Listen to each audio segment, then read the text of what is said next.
Coming up next, Cura, conversations on care, health, and healing on Radyo Katipunan 87.9 FM.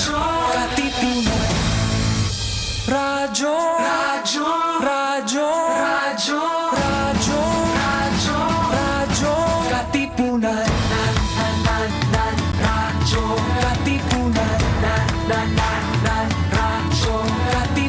Radyo, Radyo, Katipunan, Radyo, Katipunan. Sa vlog Blue Eagle kami di mapipigil sa pagbabalitang tumpak at tama.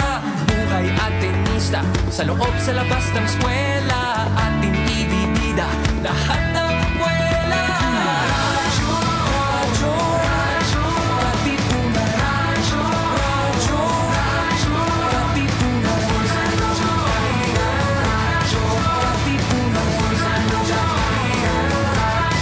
Katipunan. Kawal ni Ignacio, Katipunero sugod, todo sa kayod, tulong at tulog. Lipat na Blue Eagle, galing giting nagigil. Blue and white, one big fight. Radyo, Radyo, Radyo, Katipunan, Radyo, Radyo, Radyo, Katipunan, Radyo, Katipunan, Radyo, Katipunan, Radyo, Radyo, Radyo, Katipunan. Coming up next, Cura, conversations on care, health, and healing on Radyo Katipunan 87.9 FM.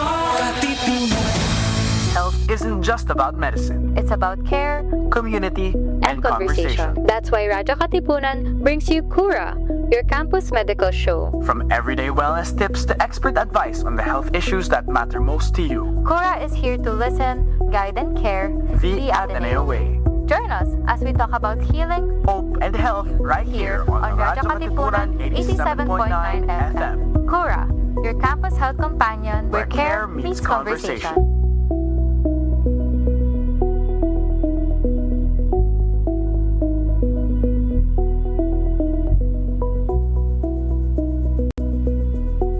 Magandang gabi, Ateneo!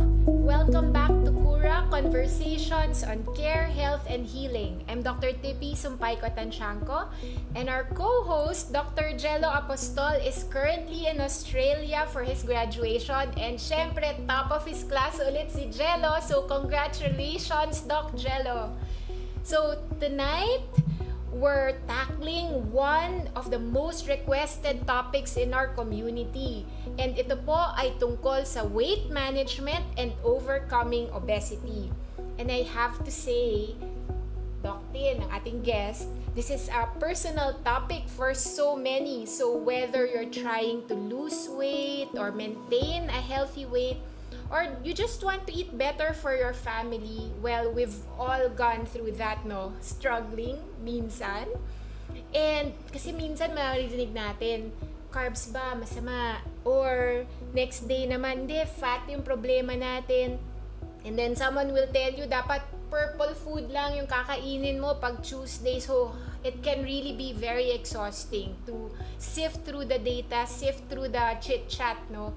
So, ngayong gabi po, tonight, we're actually very excited kasi we're going to bring you evidence-based practical nutrition advice that actually works in real life. So, no magic pills, no 30-day transformation, just smart, sustainable approaches to nourishing your body.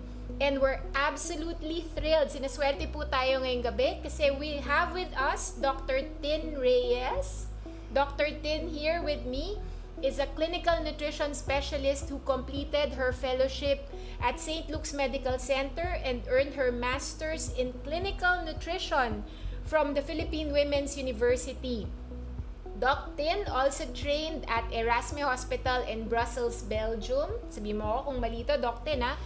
Currently, she's the Assistant Year Level Coordinator for Year Level 7 sa ASMPH, where she is also an Assistant Professor. So, Doc Tin is also the training officer. Hinihingal na ako, Doc Tin. Training officer of the Medical Nutrition Fellowship Program at the Medical City. And she is also certified to teach nutrition modules for the European Society for Clinical Nutrition and Metabolism. Napakadami po niyang hats. So, let's all welcome Doc Tin Reyes. Thank you, Tips, for that super kind introduction. I'm really excited and looking forward to sharing some simple, practical nutritional tips that I hope our listeners will be able to find helpful. Yes, excited ako. Hindi niyo po natatanong, si Doc Tin po ang aking partner in crime in bringing functional medicine sa curriculum natin sa ASMPH at saka like trying to help more people, no, Doc Tin? So, gusto ko lang sigurong linawin para po sa gabing ito, no, hindi po, wala tong shame, walang judgment yung ating safe space ngayong gabi. So, this is about health, energy, feeling good in your body, taking care of yourself with compassion. So, ito po, padala nyo na po sa amin ang inyong mga questions. Let's take advantage of Doc Tin's presence para matanong nyo po siya directly. Okay, eto na. Mag-start na tayo, Doc Tin. Ready ka na? Game! Okay, game na si Game Doc na. Tin. Actually, sige. Ito na. So, Doc Tin, bago tayo mag-dive into the evidence, into the science about weight management, kwentuhan mo muna kami. Okay, kwento mo muna kami, like, why are you so passionate? Makikita niyo po talaga kay Doc Tin how she will relate to her patients. Actually, lahat ng taong makausap niya, very inspiring po kasi siya rin, parang she would walk the talk talaga. Siya lang po yung kilala ko na may dalang lalagyan na may smoothie bawat araw, no? So, Doc Tin, paano mo ba napasok itong field na to? Yeah, okay. So, I got into clinical nutrition because of my friend's cancer foundation. Okay. So, he invited me to help. I wanted to be there targeted. You know, so I identified na nutrition is really one of the challenges of our cancer patients. So I got into the program, Okay. so that I can have the skill to really target and help our cancer patients. So, may established program na at that At time? that Hindi yun time. ganun katagal, hindi siya like decades ago. May decades na. Decades ago na. Okay. Decades na. But it was only during my training in clinical nutrition that I realized that medical nutrition goes beyond simply prescribing diets and supplements. Okay, Right. it's about seeing the patient as a whole person and helping them in their journey to be able to complete their treatment, to be able to have quality of life. Maganda yung sinabi mo, di ba? Hindi lang pala food. So, kahit na clinical nutrition, hindi lang nutrition yung tinitignan nyo? Yeah. Okay. Because lahat ng aspect ng pinagdadaanan ng pasyente nakaka-affect sa nutrition. So, kailangan ma-address mo yun para ma-improve mo ang nutritional status. Okay. Okay? So, Magandang malaman yun. yeah, this actually, medical nutrition bridges the gap between the medical treatment. So, for me, I would always say medical nutrition goes beyond medical treatment. Ang ganda nun, Doc Tin, no? So, parang makikita mo, very holistic pala yung perspective mo. Hindi lang, so I guess when we talk about weight, hindi lang talaga food yung kailangan nating pag-usapan ngayong gabi. Tama Correct. Though our main is food, sa totoo lang, when you talk about obesity, or you have to realize that there are many other root causes. Pinaka-common na hindi natin napapansin is inflammation, ba? Okay. stress. Oo nga. Okay, at Naku po. saka nga, pati nga relationship, di ba? Pag wala kang Nakaka-stress relationship, din yan. pag wala kang relationship, loneliness, yung tendency mo is kulang sa self-care, then you are at risk for obesity. Sige, so although inuunahan na natin, Doc Tin, ha, pero ang ganda ng sinabi mo, so parang ang pag-uusapan natin ngayong gabi when we're talking about obesity is not just nutrition, so parang gusto natin talaga holistic yung conversation natin ngayong gabi. So Doc Tin, siguro linawin muna natin, no? You mentioned obesity, pero ano nga ba ang ibig sabihin ng overweight and obesity? I mean, we always hear about it. Meron ba yung parang criteria na talagang sinusunod natin? At saka, gaano kalala? Or is this like a concern already that we should all be shining a light on? Okay. So, when you talk about obesity, usually we define it based on the BMI, which is the body mass index. Ayan yung timbang nyo in according to your height. Okay? So, ang may dalawang criteria, mayroong American World Health Organization's criteria na ang normal BMI ay 18.5 to 24.9. Okay? So, sobra dyan, pag umabot ka na hanggang 29.9, overweight ka na. Lampas 30, obese ka na. That's sa World Health Organization criteria. Now, yung Asia Pacific criteria naman mas mababa. Ang kanilang criteria is that 18.5 to 29.9 is normal. 22.9, 23 to 25 is overweight. Beyond 25 is obese. Ang daming numbers, Doc Tin. Okay. Pero ano ibig sabihin nun? So, sabi mo may dalawang criteria. Merong World Health or Organization siguro, at saka Asia Pacific. Tas Sa Asia Pacific, mas mababa. So, tayo yon Sa Asia Pacific tayo. Okay. Bakit mas mababa? Bakit nga? Oo nga. Kasi na-identify nila na ang complication ng obesity, okay, is higher sa mga Asians. So, ang gusto mo is mahuli siya ng mas maaga para maiwasan natin yung mga complications ng obesity. So, hindi dahil mas maliit tayo compared to Caucasians? Or kasama ba yon? Factor din ba yon? Well, na yun nga, matataas na mga Asian ha. Tingnan mo sa China. Mga Pilipino din tumatangkad na ha. Oo, basketball player. So, hindi naman siguro. Okay, sige. Pero, okay, so meron tayong mga cut-offs din. Pero, na-mention mo, mayroong mga complications ang obesity. And I guess, sa ating mga listeners din, sa ating community, yung mga kailangan nating bantayan. Like, ano nga ba yung mga complications na yun? Alam mo, kung titignan mo yung top 10 death, okay? Those are Causes of death. causes of death. Sa Pilipinas? Oo. Okay. It's actually lifestyle related. Obesity related na yan lahat eh. Okay. Hypertension, cardiovascular disease, diabetes, lahat yan, complication yan ng obesity. So tinatanong natin kanina, problem ba ang obesity sa Pilipinas? Yes. It's actually increased, double in 2 decades. Okay? They said that ito sa initially 2020, 20.2 in 1998, 2019, almost double. Almost double. Ganun Oo. kabilis. Ganon kabilis. Ano Okay? kaya mga factors? Ba't naman ganun kabilis? You know, pag-iisipin ko, Anong tingin it's mo? really we've adapted a lot of the Western lifestyle, di ba? Like, Yeah, fast food. yung mga Tingnan mo, standard mas marami American na, diets yes, nila. the SAD no? diet, Oo, the standard the American SAD diet, mas marami ng fast food. Yung ating favorite drinks, mga favorite, hindi ko favorite drink yan. Okay. Promise ko. Pero yung mga drinks, like yung mga milk tea, those things, all those, even some other drinks na gourmet coffee. Hindi ko na Okay. sinabi ng Naku, mga... sobrang guilty yata So, ako dyan. lahat no, yan Doc put Tin? together, alam mo, increase calorie, increase energy that actually contribute to obesity. Right. Sige. Pabalikan pa natin yan. Pero ngayon, Doc Tin, marami sa mga listeners natin, parang in their thoughts, sinasabi nila, they're beginning to be very frustrated. Kasi dami na nilang na-try na diets, iba-ibang klase, di ba? Parang may mga fad diets tayo, pero parang walang nagsistick. So, yung question nila, meron bang ideal diet na sinusundan para hindi ka maging obese o para hindi ka maging overweight? So, meron ka bang mga tips on how you can actually thrive on a diet? Alam mo, technically, if you look at the studies, lahat ng fad diet, papayat ka. Pero ang question mo is hindi mo siya masustain. Kaya, hindi tumatagal ang weight loss mo pag sumunod ka ng fad diet. So, sustainability yung importante. Sustainability ang importante. So, kailangan natin maghanap ng diet na basically that you can follow. In my mind, I always tell my patients that you follow a diet that you can follow until you're in your 80s. Until my 80s? Yeah, ganung Okay. klaseng diet. Dapat yung diet na sustainable. Okay.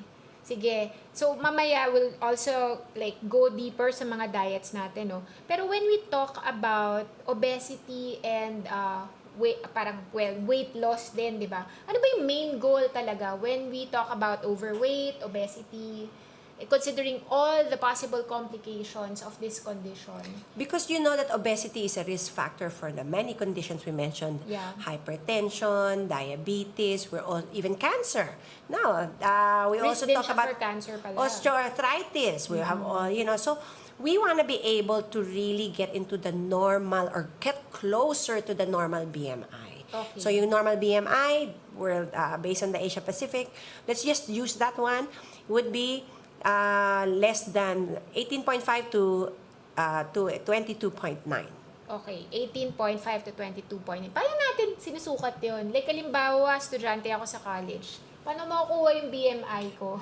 Okay, that is weight, timbang. Baka sabihin mo, weight, hintay. Oh, hindi. Weight, Weight, timbang. Okay. in kilograms Okay. divided by height in meter square.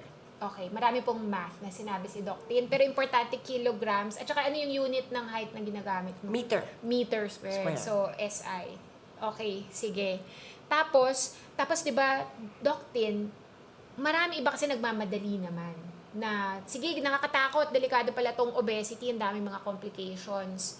So gusto nila mag-lose sila ng weight agad. Meron din bang guidelines for sustainable weight loss naman? You talked about sustainable diet, sustainable weight loss. Ano kaya 'yun? So yung target talaga is that you lose about 1 to 2 pounds, or that's equivalent to 0.5 to 1 kilogram per week Per only. week. Okay? Okay. Because pag ginawa mo na mas sobra yan, ibig sabihin yung may ginawa ka na siguro drastic. Okay. Pag ginawa mo yung drastic, anong ibig sabihin nun? Hindi sustainable. Okay. Okay? Tapos, maaari din hindi safe. Okay? Magkakaroon ka ng mga side effects katulad ng stones, na pwede kang magkaroon Pag bigla ka nag-weight loss? pag extreme ang Okay. finalo mo. Okay? Saang bato yan? Maraming mga bato sa Gallbladder. katawan natin. Sa gallbladder.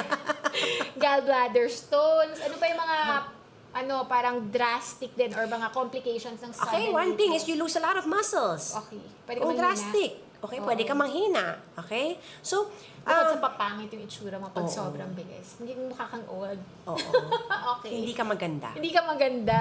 Okay. Uy, importante yun, Doc Tin. So, ang recommended niya is mag-burn ka ng about 3,500 calories per week. Kasi ang isang pound ng fat Okay. is equivalent to 3,500. Doc Tin, 3,500. Parang medyo vague yung idea. Like, paano mo, pwede ba i-quantify or bigyan mo ako ng visual picture? Ano ang 3,500 or 500 calories? Yes, so ayun ang Gaano turo. Ang kadami turo yun? natin is mag-minus ng 500 calories. Saan ka galing? Saan baseline? Kung kinakain ko normally is 2,000 calories, babawasan ko ng 500. Kung ikaw, 1,500, babawasan mo ng 500, 1,000 calories lang kakainin mo. So, parang ganyan. dahan-dahan. So, you have to do it. And what does 500 calorie translate to? You know, realistically, I just tell them a guide to lessen what they're eating kung 1 cup of rice by half a cup of rice. Okay. Lessen, For adults to, no? For adults. Oo. And then, sa totoo lang sa children, I don't give them too much diet restrictions except for no processed food. What I would encourage for children is physical activity. Right. Actually, sa mga kids nga, sinasabi nila, because they're growing, di ba? You want them to maintain their weight kung medyo overweight na sila. Kasi tatangkad pa sila. Di ba? So, maintain the weight and wait until the child increases in height. Para masupport Yes. ang growth ng bata. Correct. Sige. So, meron talagang mga kailangan ding i-monitor na iba-iba rin bawat age group, di ba? Yung sa life Depende. cycle Oo. natin. Ikukompleto ko lang yung 500 calorie. Oo. Ano niyan, ha? Anong So, itsura I would nun? say half cup of rice per meal. And Okay. then, bawasan ng 1 matchbox per ang protina or meat sources. And then, 1 avoid matchbox. sweetened drinks. So, Okay. ang recommendation usually for regular diet is a palm. Ano ba to? Palad. Isang palad ng protina. So, Sana sa protein, lean meat. ganito. Oo. Yan ang- So, isang palad Isa lang per meal. Okay. So, isang palad ng protina per meal, na yon, babawasan mo yan ng isang matchbox, magiging 2/3 na lang siya. So, hanggang lifeline mo lang siya below. So, Dapat. kailangan may guhit ka dito. Oo. Titignan mo yung guhit So, babawasan mo gano'n. lang. Mabawasan mo ng ganon per meal, nakabawas ka na yun. ng 500 calories. Minsan Okay. nga, sobra-sobra pa. Okay.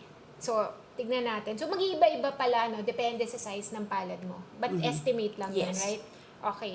So, magandang ano yan. At least visual, no? Hindi na ako kuha ng panuka. Titignan ko lang kung gaano kalaki yung palad ko. Kailangan practical, di ba? Oo nga. Kasi, actually, Doc Tin, di ba? Para nga maging sustainable, kailangan accessible. Sabi yan sa akin ni Dr. Gladys Reyes Ramos. Sabi niya, kailangan sustainable para at saka accessible para maging sustainable. Sige, tatandaan natin yan. Doc Tin, meron akong isang question dito sa ating listener, kay Maria nanggaling to. Tapos ang sabi niya, I am an emotional eater. When I'm stressed, I crave junk food. How do I break this cycle? Tapos meron naman akong naririnig din na pag malapit na ako magka-menstruation, gusto ko maalat, gusto ko may crunch, so nandyan na yung tikim ng tikim sa mga junk food natin. Meron ka bang tips on how i-break yung pagiging emotional eaters natin? I think the first step for that is really recognizing your triggers. Okay. Okay? So, kailangan ma-recognize mo anong nagtitrigger sa'yo na magiging emotional. Because para maiwasan natin sana. Tapos, yung nutrition education, which means to give you options. Kung ano ba ang pwede mong kainin na hindi masyadong, na might be healthier options for you. Okay? So, I would say for some of my patients, kunyari, pag emotional sila, gusto nila may ginunguya sila, yung iba bubble gum. Oh, pero not necessarily the healthier choices kasi galit sa'yo ang dentista pag bubble gum ang binigay ko sa'yo. Okay. So, I would consider you having a little bit kailangan crunchy kasi Bawsing kamas. ayun, exactly. Kasi kailangan very personal yan. So, depende sa tao. Yung ibang tao kailangan crunchy. Yung ibang tao, gusto lang nila may laman ng bibig nila. So, parang ganyan. So, Okay. pag crunchy, bigyan mo ng singkamas. Okay. Tapos kailangan may konting sausawan mo ng konting suka para may konting alat. Okay? But you try Maalat to... ba suka? Ha? Maalat ba suka? Oo. May konting asim. Lagyan mo ng konting, pwede ba may konting asin para umalat naman ng Okay. konti. So, ayan, recognizing it, and then, nutrition education is identifying alternative that will satisfy Right. your cravings. Correct. Alam mo, Doc Tin, sinasabi nga nila, minsan nagsisimula yan sa childhood eh. Kasi 'di ba nung bata tayo, parang nagiging reward masyado ang food. Correct. 'Di ba? Kaya pag gusto natin lumigaya, food ang ano. So pati mga parents po pala kailangan natin pag-isipan ano yung i-associate natin din with happiness na food is one pero maybe going outside or meron Walking. kayong walking Diba? date ng I was anak saying nga, mo. pag emotional, Oo. Yeah. itakbo mo. Takbo mo? Papayag Yan ba secret mo sa pagiging fit, Doc Tin? Sige. So, maganda yan, ano? Tapos, okay, yung iba, ang sinasabi nila, may questions din tayo dito about intermittent fasting. Siguro, i-define muna natin, ano ba ang intermittent fasting? Or yung tinatawag natin na time-restricted feeding. Kasi medyo uso yan, di ba, Doc Tin? Mga 1 meal a day, or ganitong oras ka lang pwede kumain. May iba-ibang klaseng intermittent fasting. May 5-2, ibig sabihin 5 araw ka lang kakain, 2 araw ng fasting. Yung pinaka-common na yon is yung time-restricted diet, which is basically 16 hours of fasting, tapos Okay. 8 hours of So, anong eating oras yun? period. Anong oras ka lang pwedeng kumain? Depende sa'yo yan. Kunyari kung kung magsusubok ako niyan, sa lifestyle ko, ang pinakabagay is kakain ako ng 12, tapos wala na akong kakainin ng 8 sa lifestyle ko. Okay. Sa ibang So, lifestyle binabagayan naman, din, depende ano? yan sa lifestyle mo, di ba? So, kung anong oras ang gusto mong eating period. Now, ang maraming mga tanong tungkol sa Oo nga IF. Diba? Tsaka ano yung evidence for it? I think yun din yung important na pag-usapan din ngayon. Effective ba siya? Ano yung mga kailangan subaybayan when they decide to try intermittent fasting? Para sa lahat ba to? Yun ang una kong tanong, Doc Tin. No, kasi it's generally safe for Okay. general public, Yes. especially walang condition. Pero may mga population na hindi dapat sumusunod ng intermittent fasting. Kids, Okay. okay? Because you need to support the growth. Yes. Okay? So, kailangan mag-breakfast pa rin ng kids, right? And you know that there's so many studies regarding better performance of kids who have breakfast. Yes. So, Kids, definitely, I wouldn't recommend intermittent fasting. There are patients with conditions that cannot be, Right. especially yung may mga Mga ganyan. diabetes, yung mga cortisol issues, yung adrenal insufficiencies, hindi dapat sila nagkakaroon o na sumusunod ng intermittent fasting. So, mas maganda siguro that they really consult their health practitioners before embarking on any form of IF, di ba?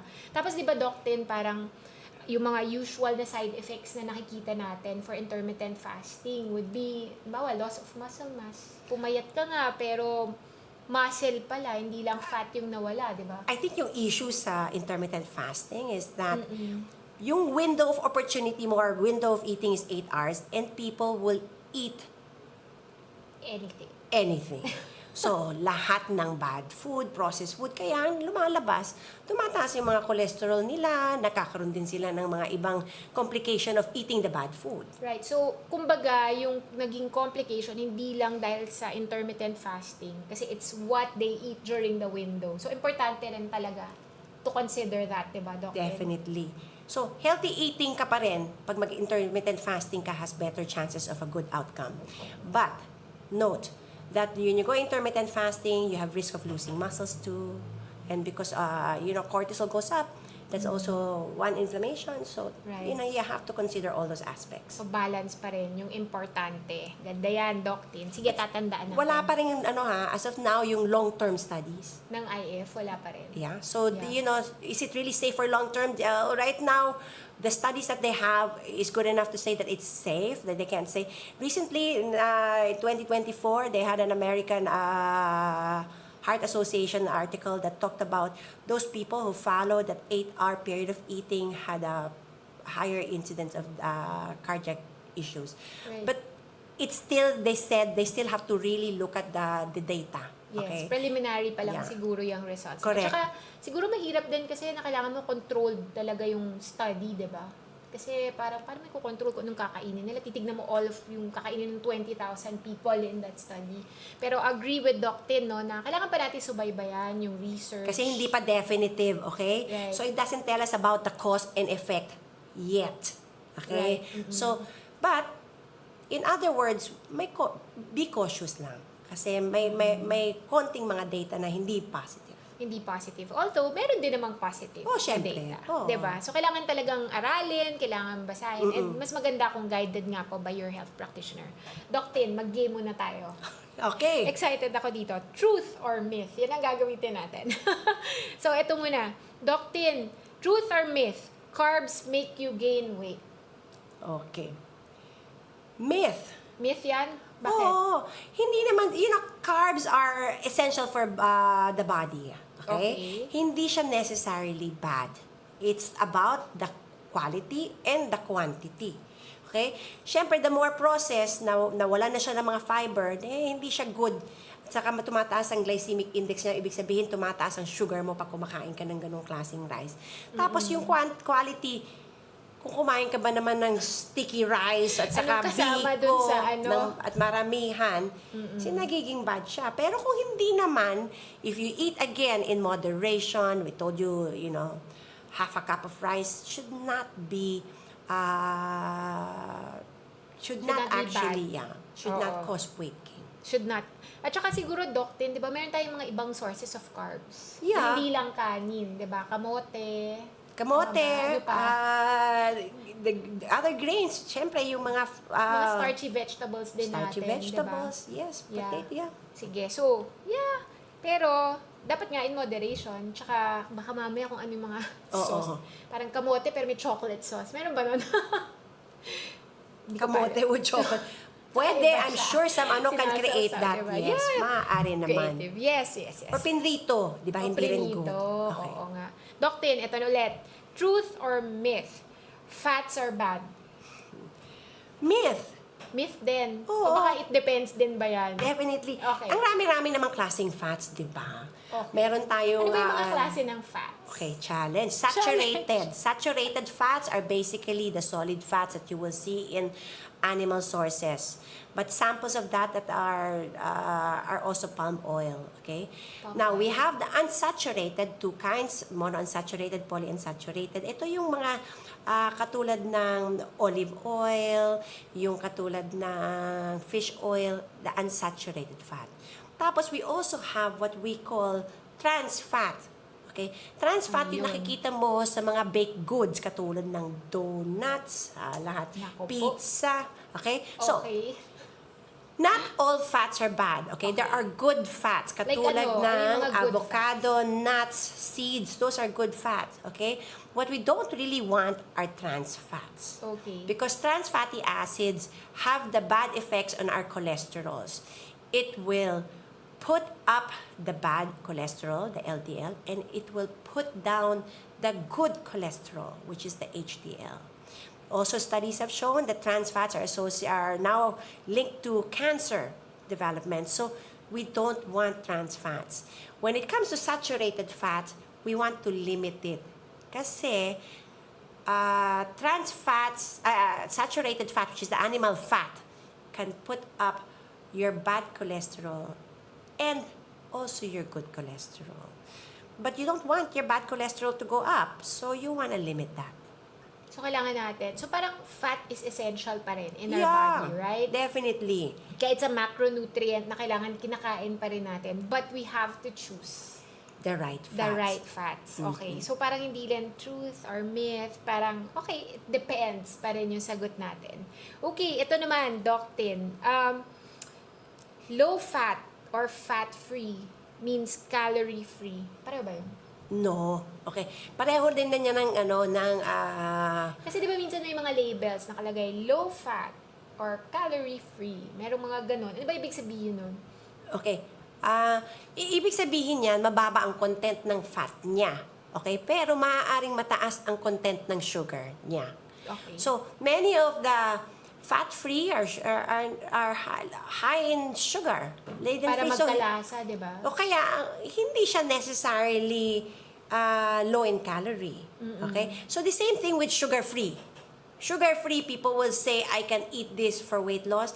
Hindi lang mataas ang simple sugars niya, pero kung mataas ang total calorie niya from fat, maaari ka pa rin tumaba doon. Correct. Minsan kasi di ba yung mga manufacturers parang, ang fat kasi nagpapalasa ng food. Tama ba yun?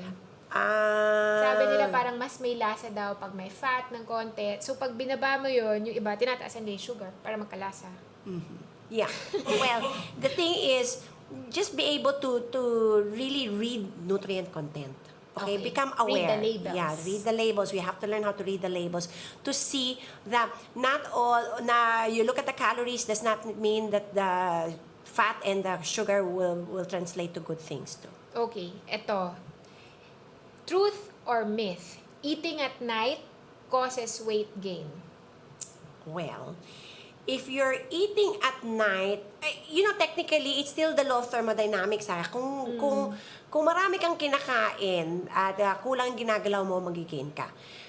Hindi magandang kumain at night, of course, because you're not able to utilize it. Kaya ang recommendation is to eat breakfast, di ba? Eat more. Eat like a prince for breakfast and eat like a pauper at night because hindi mo na ginagamit yung kinain mong nutrients. Okay? So, that's why they would recommend that you don't eat at night. Of course, we also have chrononutrition in terms of how you digest it. Right. Okay? So, hindi recommended ang kumain at night. But, kung buong araw di ka kumain, at night ka lang kumain, hindi ka tataba, promise.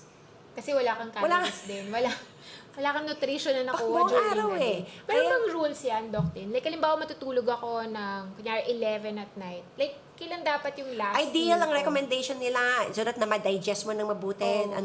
It's 2 hours before you sleep. 2 hours before I sleep. Hindi yung pagod na ako kain, tapos tulog na ako agad. Okay. So, pag ganon, mag-gain ako ng weight? Well, you need to be able to help digest your food and metabolize that better. So, yung efficiency is not as good. Okay. So, kumbaga may tamang panahon din kung kailan kakain, kailan titigil kumain, kung susundan natin yung rhythm ng body natin. The same nakulang yan ng it's like a circadian rhythm. So, they have chrononutrition. Chrononutrition. So, it's when you best metabolize your food. Okay. Hahanapin natin ang at susundan natin ang chrononutrition rules, no? Sige, Doc Tin, ito, last na to. Truth or myth? Skipping meals help you lose weight. Totoo ba yun? Di parang lang yung pareho ng intermittent fasting concept, pero di ba, sinabi na nga natin, when you actually prolong your starvation period, you have cortisols going up. When your cortisol goes up, inflammation goes up. When inflammation goes up, your metabolism changes. Okay. Your risk for obesity is higher. Okay. Okay? Pag tumaas ang Inflammation. in the body. Yeah. Oo. So, you need to be able to address inflammation. So, you want to be able to... So, we know, especially for young kids, we don't like skipping meals because we want them to be able to support their mental function, their body function. So, ideally, we prefer that you actually take 3 full meals. Then that would be it in quality food. That would be my Walang recommendation. snacks. Walang merienda. You know what? Walang midnight snack. If you ate a good amount of breakfast and lunch and dinner, you don't need snacks. Hindi ka magugutom in Oo. between. Kung especially kung tama ang kinain mo. Correct. Eh, di ba tayo, hindi tayo, baka hindi ikaw. Pero di ba, sabi nga nila, ang Pinoy daw, love na love kasi yung food. So, mahilig tayo yung grazing, yung talagang mayat-maya kumakain. Bawal ba yun? I think habit lang yan eh. Habit lang. So, pwedeng palitan. Oh, if it's a habit, kaya no? yan. Oo. Okay. Basta ayaw lang natin siguro na hungry. Kasi kung hungry, hindi na naman sustainable yun, di ba? Kasi kung hungry, angry. Hungry na yun. Hungry. So, kailangan busog pa rin. Kaya importante po yung quality of food, no? Pero kailangan natin yung 3 main meals na Ideal ang 3 natin. main meals. Yun ang ideal. Okay. Sige. Maghe-hello lang po ako sa ating shoutout sa ating mga tagapakinig. Sino ba nakita ko dito? Si Doc Maffy, si Doc Angel, kita mo pa ba, Doc Ten? Sino pa na dyan? Si Doc Giselle, si Doc Jello nakikinig sa atin from Australia. Hello po. Magandang gabi po. Hi, Jello! Ayan, okay. Sige, skip ko na yung So, tapusin na natin yung truth or myth kasi gusto natin ng more truths pa dito, Doc Tin. Ang tanong nila, what about supplements? Kasi 'di ba parang in the market, ang dami-daming available, may multivitamins, may DHA, tas minsan may mga protein powder, yung mga nakukuha natin or nababalitaan natin. Ano yung tingin mo dyan? Ako, ang recommendation ko is really to take your nutrients from food. So, I follow the food first approach. Okay? So, kung kumakain ka ng balanced diet, hindi mo naman kailangan ng supplementation. Kung balance ang diet mo. Okay? Pero, we recognize na merong mga population na hindi kayang kumain ng adequate nutrition, including adequate micronutrients. Example, picky eaters. Naku, madaming bata, picky eaters. Right? In your Oo experience. nga. Right. Oo. Yun yung mahirap, di ba? Kasi like, minsan, sasabihin ng mga mommies, mga momshies, pag less than 9 months daw, kasi di ba 6 months, papakainin na natin, or ng semi-solid, parang lahat kakainin nila. Tapos habang malapit na sila mag 2 years old, namimili na sila, nagiging pihikan, no? And that actually predisposes them to some micronutrient deficiencies, Doc Tin. So, ayan ang kailangan ng... Yan, kailangan ng supplementation. Oo, supplementation. Sa adult, meron din, di ba? We have Ano naman sa elderly adults? na, you know, as you grow old, whether it's because of dentition or whatever, hindi na... nakapustiso na Oo. sila. Parang Mahirap hindi na yung kayang matigas, kumain no? ng gulay, hindi na kaya kumain ng gano. So, kailangan ng supplementation. Tapos, merong mga condition where they have losses, okay? May mga medical condition na may losses sila. So, kailangan... Anong klaseng losses? Example, if you do have like post-surgery, may mga colostomy bag, okay. o yung may mga ileostomy bag, marami So, may silang mga fluid lumalabas na loob. fluids. Kailangan natin ma-replace yung losses na hindi na-absorb kasi. Okay. So, ayun, kailangan ng supplementation. So, merong mga instances na must have yung supplements. But, unahin pa rin natin na pagkain. Siyempre. Diba? Except for, one is vitamin D. Okay. Hindi, paaraw yan. But we have patients na hindi na kayang lumabas ng Ng bahay. kama. Oo. Okay. Or, hindi, minsan yung mga bata nga na forever nasa screens. Oh, exactly. Diba? Hindi na naaarawan. So, Get them out and let them get some sun so that they can get their dose of vitamin D. O, diba? Sabi nga ni Doc Tin. Ako din, Tin, parang siguro lagi kong tinatandaan, supplements are supplements. Pandagdag, diba? Okay, tatandaan natin yan. Supplements. Ito naman, meron akong tanong. Ito naman, hindi naman supplements. Sa mga gamot naman. Di ba medyo in ngayon, hindi in. Nauso yung mga GLP-1 agonists.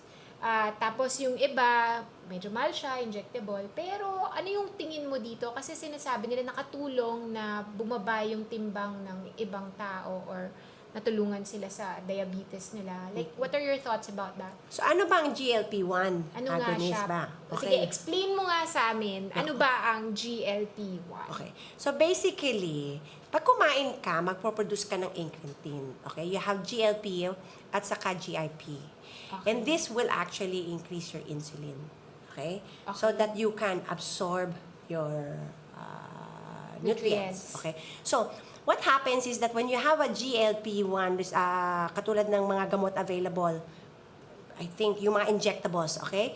So, ang mangyayari is, nire-regulate niya ang hormones. Ang mangyayari doon is, they will enhance the glucose-dependent insulin secretion. Okay. It will inhibit glucagon release.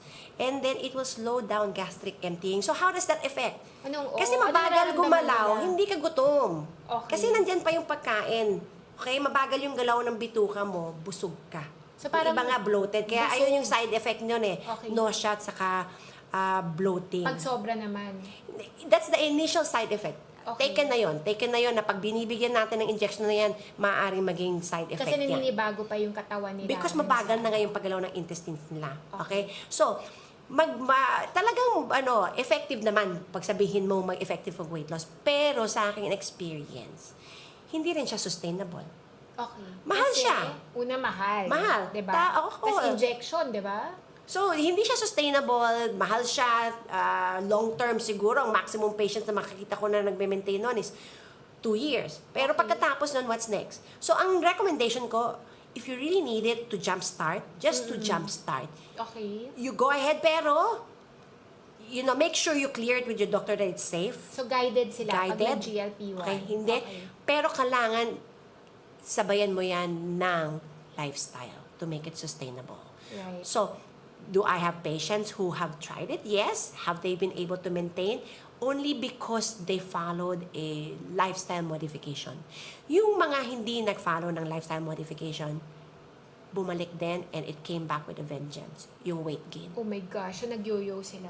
Ganun lang Parang din. sayang naman yung effort, no? Pero diba? ganun naman talaga yung studies nila eh. Oo. Yung study nila is once you stop, you gain the weight. Because wala na yung effect ng medication. Correct. So, parang kailangan, there is still something sustainable na sinimulan nila nung nag-GLP-1 sila. Yeah. No? Okay. Nice to know yan, Doc Tin. Okay. So, eto naman. Meron tayong actually, unahin ko na, may question si Doc Angel na nakikinig sa atin. Kasi meron siyang inimbitahan na mga children. Actually, family siguro ng children. So, ang tinatanong niya, any suggestions for obese children? So, I know we tell them na to diet, but sometimes some kids don't actually notice that they're full and they just like to eat. Meron ka bang suggestions dyan? So, kasi it takes quite some time to turn on your satiety hormone. So, what you do is you have to really let them chew and eat their food slowly. So, take about 20 minutes for that to turn on that you've had enough. So, let them, eat slowly, be more mindful in their eating. Right. Give their signals a chance to turn on. Okay. Ang ganda nun. At saka, di ba, Doc Tin, alam natin. Yung distraction pala, pasabi ko na lang. Correct. Di ba, ang number one distraction pag eating, ano nga ba? Screen time. Gadgets. Mga gadgets, di ba? Kasi para mabilis, para hindi makalat, para maubos niya yung pagkain. Nasa screen yung mga bata natin. So we want to reframe the minds of parents and children that they want to focus on their food para ma-realize nila na, ay, busog na pala ako. Exactly. Diba? Sige, tatry natin yan para sa mga kids. Actually, easier said than done siya, diba? Pero dapat dahan-dahan siguro mga micro steps din yung I think ginagawa that nila. simple concept of just not having the gadget is a good start. Right. And then making them aware. Yes. Are you okay? You know, problema kasi with the parents, they like to put na full, di ba? Especially kung sa tingin mo kailangan kulang ang capacity ng bata na mag-determine na tama na, Nabusog na sila. Yes. Umpisa mo muna ng kalahati. Correct. And then, Yeah. hindi mo pupunuin yung plato. Ilagyan mo na ng kalahati, bigay mo na yung meal niya, pakainin mo na sa kanila. Pag ubos na, sasabihin natin, tatanungin natin, are you still hungry? Okay. But, kasi Actually, kung may pinuno mo rules na yan, din is yan. uubusin na agad eh. Correct. May rules din yan, Doc Tin, di ba? So, I think ang important dyan, yung sinaserve ng magulang na food, number 1, dapat healthy food. Oh, syempre. Di ba? Hindi yung parang processed food. Kasi yun yung madali eh. Piprito lang ako ng hotdog, kasi yun yung papakain ko dun sa anak ko na gutom, di ba? So, important yung quality of food. Pero may mga rules tayo. Sabi nila, parang the child will actually determine how much he should eat. Kasi minsan, di ba, pag distracted, dun din nagiging obese yung mga bata. Kasi parang, okay, passive eater sila, subo lang ng subo yung taga-alaga nila. So, again, it contributes to obesity some more. No? Sige. Pero important din yan. Tsaka play. Diba? I think play should be mainstay talaga sa mga bata. So, we take out the gadgets, replace it with something else. Not during eating pero yung play, yung pampalit natin. Pero during the meal, give them a spoon and fork. Kahit na, alam mo ba, may pamangkin ako, Doktin, 1-year-old lang, spoon and fork. Kaya niyang kumain. So, the skill is there na, no? It pays to have an aunt na developmental dog. Yung pala yung secret nun. Pero hindi, ang galing niya. Pero ayan, shoutout kay Joaquin. Pero siya yun, may video pa ako nun kasi ginagamit ko siya dati sa lectures ko. Sige, Doc Tin, ito naman. So, let's go to lifestyle. Kasi we've been talking about food. Kwentuhan mo naman kami. Ano yung mga pwede nating gawin? So, pwede bang mag-exercise na lang ako? Kasi hindi ko kaya talaga mag-diet. Anong tingin mo doon? Alam mo ba, it's quite difficult because, maski magmalakad ka ng 1 oras, 100 calories lang yung malulusog. Ha? 1 oras ka na naglalakad? Oo. Okay? Especially kung lakad pasyal ka. Yung hindi man lang tumatagaktak yung pawis mo. Okay. Diba? So, talagang medyo difficult yung concept na kaya mo bang out-exercise yung bad diet. Oo, pwede ba yun? It's Or kakain ako ngayon, pero kasi mag-exercise naman ako with my buddies mamaya. Pwede ba yun? It's, so much easier to consume calories than to burn.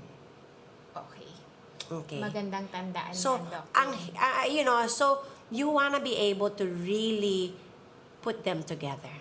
You wanna be able to modify your amount of calories, just the moderate, and then increase your physical activity. Thank you, Doc Tin. Ang isa pang lifestyle factor na laging nababanggit, yung sleep. Meron din ba tong effect sa ating weight management? Yes. When yung lack of sleep actually contributes significantly to the weight gain by affecting the appetite regulating hormone. Oh, ano yun? Okay. It's actually the pro-opio, may Latin corticotropin that actually na Ang yan. haba naman yan. Basta hormones na lang yan na magsasabi sa'yo. Mga hormones sa katawan natin. Oo. Okay. Na nagsasabi na opposite ang effect ng anorexigenic is anorexia, hindi ka kakain. Ito is enhances eating. Oh, okay. So, Sige. it will increase your cravings. It will actually, increases your risk for obesity. Okay. And then, it also increases inflammation, increases your same story. So, na-affect pa rin yung inflammation. Yes. Okay. Sige, tatandaan natin. So, importante. So, parang ang layo, no? Pero importante pala yung maayos yung tulog natin for weight management. Pag kulang ka ng tulog, low-bat ka. Okay. Pag low-bat ka, ang iisipin mo is kailangan ko kumain para magkaroon ng energy. Or para to keep awake. Kaya nga, so kakain ka ng kakain, so mangyayari sa'yo is your risk for obesity is higher. Okay. Sige. Ito naman, Doc Tin, mga real-life concerns din to. Ito galing kay, hindi ko makita yung pangalan, pero sabi niya, I'm a working mom and I know that I should meal prep. So medyo nagigilty siya, no? Kasi ang sabi niya, I'm exhausted after work. So how do I eat healthy when I barely have time to breathe? Alam natin yung mga working moms natin, 'di ba? Nagtatrabaho sila, mag-aalaga ng bata, mag-aayos ng bahay, maglalaba. Tapos kailangan ba nila magluto? Meron ka bang tips for them? You have to make it practical for you and what works for your family. So I would probably recommend that you do weekend planning. Weekends. So I will tell them that you dedicate weekends to shop for your food already, prepare. Hindi naman necessarily luto. Pwede ka naman magluto tapos ilalagay mo sa ref or ipapack mo na siya in small pack lunch. Yung most impressive ko dyan, we have, people who gather and then they make meal Sabay-sabay prepping sila. for all of them as a group, okay? Correct. So they do in the weekends, some of them you marinate it na para pag uwi mo, mabilisan na lang. Okay. Gigrill mo na lang siya. Oo. So hindi ka Ilalagay mo na siya in containers, naka-freeze na siya. Pero yung size nun, yung sakto lang, di ba? Oo, just enough that you will need for your family. Depende Right. kung ilan kayo. Kung iisa ka lang, individual pack lang yun. Oo diba? nga, tama. Okay. So, pero paalala ko lang ha, sana, huwag gamit ng plastic. Oo, pag Why? nag-store sila. Bakit? Kasi they're Bakit endocrine importante? disruptors. Yes. So, Anong endocrine disruptors, Doc So, Tin? these endocrine disruptors, the effect of your BPAs and all the chemicals can actually cause inflammation that actually will induce obesity. It can actually induce changes in your metabolism that can contribute to diabetes. So, you wanna try to avoid. So, pati yung pag-prepare nila ng food, dapat safe din, di ba? Yeah. So, pati pag-store ng food, kailangan safe din. Correct. Okay. And make it a family thing. Pati mga bata, di ba? Kung pwede sila maghalo, pwede sila mag-chop to yung mga older kids natin. So, masaya yan. You know nga, my studies, the children who are exposed to chores, Yes. they perform better when sila yung they're... better nga. Oo. Later in life, di ba? Akala mo ano lang yan, pero you're preparing them for the future. So, pwede nang utusan yung mga anak natin. Kasi this is your prep for the future. Ganyan sasabihin mo. O sige, ito naman, Doc Tin. Sabi naman ni Miguel, very practical yung tanong niya eh. Kasi sabi niya, healthy food is expensive. Totoo ba na healthy food is expensive? And how can a family on a tight budget eat nutritiously? Okay. Again, it's all about planning. Okay? Planning ulit. Healthy food does not need to be expensive. Okay? It's just really you being able to prepare it. And then, sa Ateneo School of Medicine and Public Health, for the first year, they actually are given that project, So, I'll find that natin. activity. They are given a budget and they have to be Magkano able... budget? I can't recall, pero parang full day 300 pesos for the family. Ha? Okay, family of 5. Parang ganyan. So may count sila. Tapos, dapat, ilulutuin talaga nila. Sila mag-shopping, tapos ilulutuin nila ano ang healthy and it's rated in terms of health, budget, and of course, palatability Masarap and the kailangan. looks. Diba? Oh, may plating pa, ganun? Ay, ganun. Wow. So, Okay. kung kaya. Okay? Magagawa ng paraan, di ba? Pero, ang ano natin is you need to plan it. If you fail to plan, you plan to fail. If you fail to plan, you plan to fail. So, you need Okay. to plan. Okay. So, halimbawa, ngayong gabi, if na-inspire po kayo sa mga sinasabi ni Doc Tin, kailangan mag-plan din muna, di ba? Kasi hindi realistic na bukas ng umaga, gagawin mo na lahat nito. Okay, Doc Tin. Ito, meron naman ako ditong isa pang tanong. What do you think, what are your thoughts about cheat days? Kasi di ba, like, sasabihin nila, gusto ko pong, during the week, my diet is already perfect, kaya lang parang sobrang effort. So, gusto ko sana may 1 or 2 days na cheat days. Anong tingin mo dun? Who are you cheating? Ano kaya? Who are you cheating? So, I would actually follow, you have to make it realistic. I really follow a 90-10 rule. You follow a healthy diet on a generally 90%. You'll have that 10%. I don't call it cheat day. I'm calling it, your options in your daily choices. Okay. Remember that you make your daily choices And when you make even what you eat now, or whether I'm going to walk now or not walk, or if I'm going to do, it's either you're accelerating or you're going towards your obesity, or you're decelerating. So, if I decide I'm going to take a cheat day, that's acceleration, getting there, okay, and the complications of obesity. So, I don't recommend cheat days. I would give you the allowance to decide on it because you need to be empowered. Kasi ang tendency ng cheat days, you kind of go overboard sa cheating.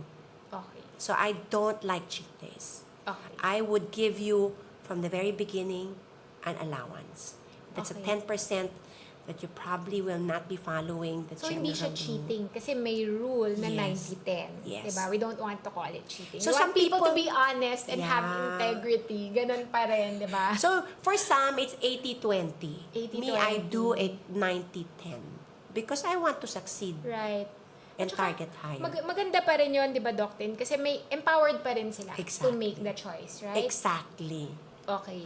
Medyo mag-run out na tayo ng time. Pero ito gusto ko lang tanungin. Sabi to ni Elena, sabi niya, may elderly parents are losing weight unintentionally and have no appetite.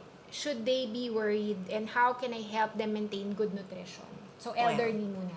So yes, you should be worried because malnutrition is, prevalence of malnutrition is high in elderly patients, and that includes whether they're hospitalized or in the community or in the hospice, okay? So,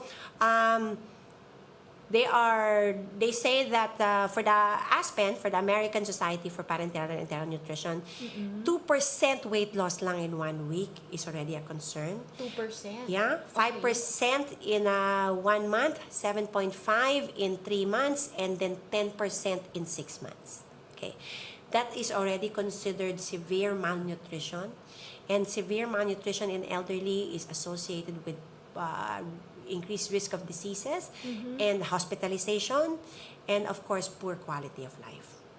So, Kailangan bantayan. kailangan bantayan. And ayun yung pinag-usapan natin ng supplements. Yes. We're talking about oral nutrition supplements. Those are the ones that may actually benefit from oral nutrition supplements, which are like meal replacement to increase the calorie intake. Ano yung recommendation dyan?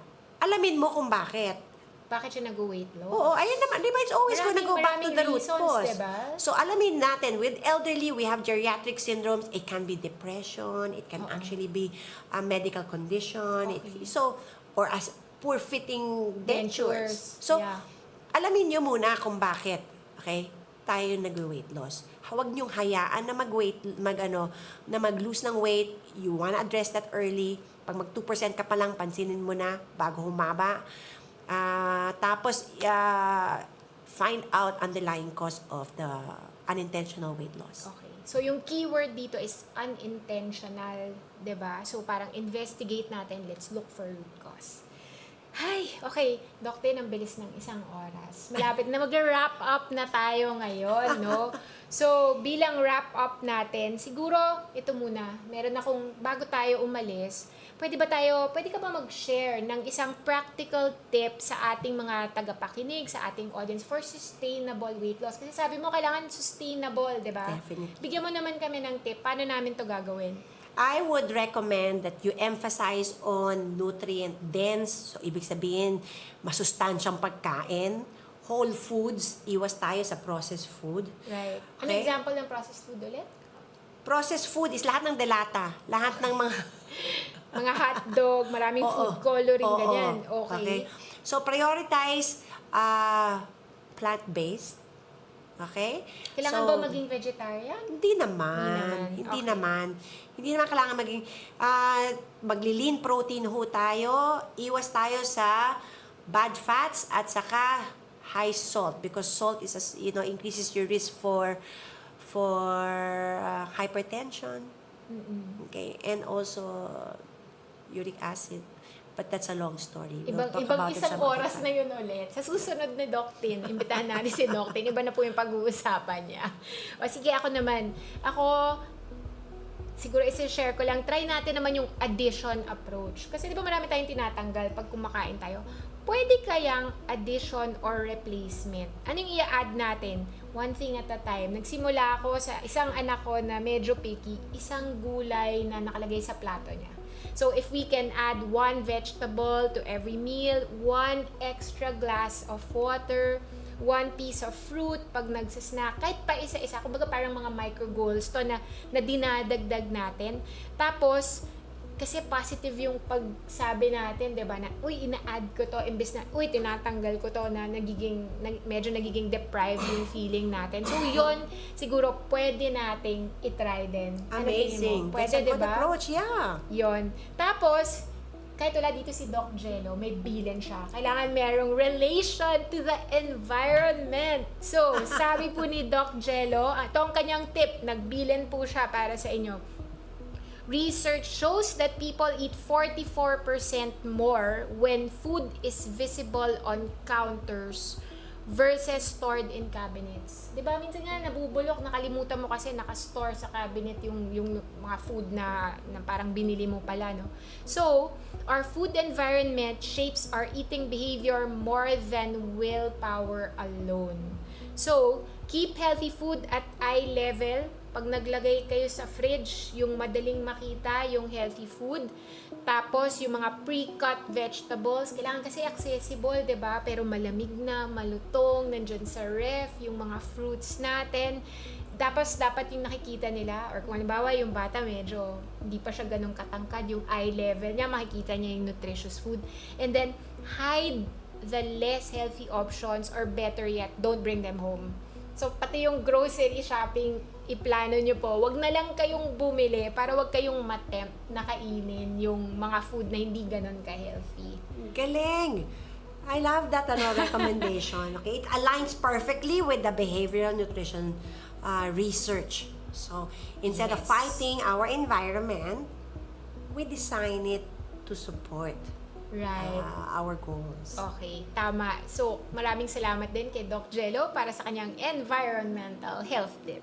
So, Doc Tin, tapos na po ang ating oras. Maraming salamat for sharing your expertise and helping us understand that good nutrition doesn't need to be complicated nor restrictive. And siguro bago tayo umalis, any final thoughts on how we will nourish to flourish? Okay. Positive thinking for, you need to be able to make your right choices. Okay? So, choose well to decelerate aging and obesity. You want to stay healthy. And it's a lifestyle. Diet is one thing, but it also includes touching the other aspects of your life, like sleep, exercise, managing stress, and relationships. So surround yourself with good vibes and positive thoughts. Thank you, Doc Tin, for being good vibes with me tonight. Maraming salamat. So, sobrang perfect. Maraming salamat, Doc Tin. And to everyone listening, food is meant to nourish and bring joy, not stress and guilt, no? So you have permission to eat well and enjoy it. Remember that sustainable change takes time. Hindi ito overnight. So you have to be patient, be gentle with yourself, and focus on progress. So perfection, medyo mahirap yan, di ba? Medyo malayo. But focus on progress and celebrate the small victories along the way. And as always po, share your stories, reach out to us. Your experiences help create these meaningful conversations that we have within our whole community. And until next week, nourish yourself with kindness inside and out. This is Dr. Tipi Sumpayco-Tanchanco from Cura, and keep flourishing, Ateneo. Magandang gabi po sa inyong lahat.